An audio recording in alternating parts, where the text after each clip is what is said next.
வணக்கம். இன்றைக்கி நம்ம பார்க்க போகிற சமையல் சின்ன வெங்காயம் சிக்கன் தொக்கு எப்படி செய்யலாங்கிறத பார்க்கலாம். டேஸ்ட் அட்டகாசமாக இருக்கும். ரொம்ப சிம்பிளாக இருக்கும் செய்முறை. வாங்க அதை எப்படி செய்யலாங்கிறத பார்க்கலாம். இப்போ ஒரு மிக்ஸி ஜார் எடுத்துக்கலாம். இதில் வந்து 10லேருந்து ஒரு 15 சின்ன வெங்காயம் சேர்த்துக்கலாம். 5 பல் பூண்டு சேர்த்துக்கலாம். இது கூடவே 1 டீஸ்பூன் போல் சோம்பு, மிளகு 1 டீஸ்பூன் சேர்த்துக்கலாம். அதேமாதிரி சீரகம் 1 டீஸ்பூன், 1 டேபிள் ஸ்பூன் மிளகாத்தூள் சேர்த்துக்கலாம். 1/4 டீஸ்பூன் மஞ்சத்தூள். இப்போ இது எல்லாத்தையுமே நல்லா நைஸாக அரைச்சிக்கலாம். தண்ணி ஊற்ற வேணால், வெங்காயத்தில் உள்ள தண்ணியே போதும். அதை அரைச்சிட்டு வந்துட்டு பார்க்கலாம். இப்போ ஒரு பவுல் எடுத்துக்கலாம். இதில் வந்து 1/2 கிலோவுக்கும் கொஞ்சம் கம்மியாக சிக்கன் எடுத்துருக்கேன். இப்போ இதை சேர்த்துக்கலாம். சேர்த்துட்டு இப்போ நம்ம அரைச்சி வச்சுருக்க அந்த பேஸ்ட்டை இதோட சேர்த்துக்கலாம்.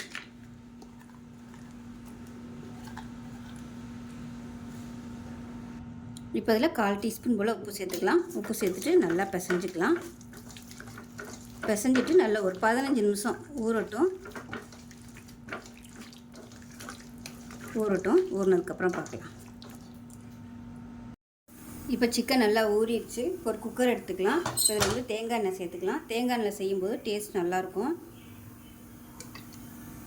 எண்ணெய் நல்லா சூடானதும் கருவேப்பிலையில் சேர்த்துக்கலாம். இதுக்கு வந்து மசாலா எதுவும் நம்ம போடணும்னு அவசியம் இல்லை. எல்லாமே நம்ம மேரினேட் பண்ணிட்டோம். இப்போ ஊற வச்சுருக்க அந்த சிக்கனை வந்து சேர்த்துக்கலாம். வந்து நீ கொஞ்சமாக எடுத்துக்கிறதுனால இந்த சின்ன குக்கர் எடுத்துருக்கேன். இது எல்லாத்தையும் சேர்த்துக்கலாம். ஒரு 2 நிமிஷம் இந்த எண்ணெயில் நல்லா வதக்கி விட்டுக்கலாம். இப்போ 2 நிமிஷம் நல்லா வதக்கியாச்சு. நம்ம ஊற வச்சுருந்த பாத்திரத்தில் மசாலா இருந்துச்சுன்னா கொஞ்சமாக தண்ணி ஊற்றி அந்த தண்ணியை அப்படியே சேர்த்துக்கலாம்.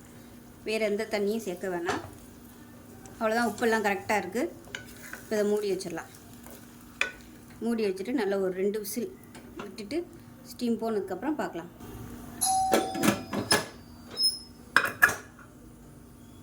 இப்போ கிரேவி எப்படி இருக்குன்னு பார்க்கலாம். பாருங்கள், சூப்பராக வந்துருச்சு. இது வேணும்னா நீங்கள் இன்னும் ட்ரையாக வைக்கிறதுனாலும் நல்லா வற்ற விட்டுக்கலாம். இல்லை குழம்பு மாதிரி வேணும்னாலும் நீங்கள் இப்படி யூஸ் பண்ணிக்கலாம். நான் வந்து கொஞ்சம் வற்ற விட்டுக்கிறேன். இப்போ பாருங்கள், நல்லா வற்றிடுச்சு. இந்த அளவுக்கு இருந்துச்சுன்னா பிரியாணிக்கெலாம் தொட்டு சாப்பிட்றதுக்கு சூப்பராக இருக்கும். இட்லி, தோசை எல்லாத்துக்குமே நல்லாயிருக்கும். நீங்கள் அப்படியே பரட்டினாப்பில் வேணும்னு நினச்சிங்கன்னா இன்னும் நல்லா வற்ற விட்டுக்கலாம்.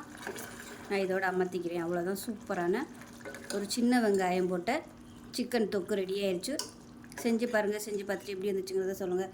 வீடியோ பிடிச்சிச்சின்னா லைக் பண்ணுங்கள், கமெண்ட் பண்ணுங்கள், சேனலை சப்ஸ்கிரைப் பண்ணுங்கள், பக்கத்தில் பெல் பட்டனை ப்ரெஸ் பண்ணுங்கள். நன்றி.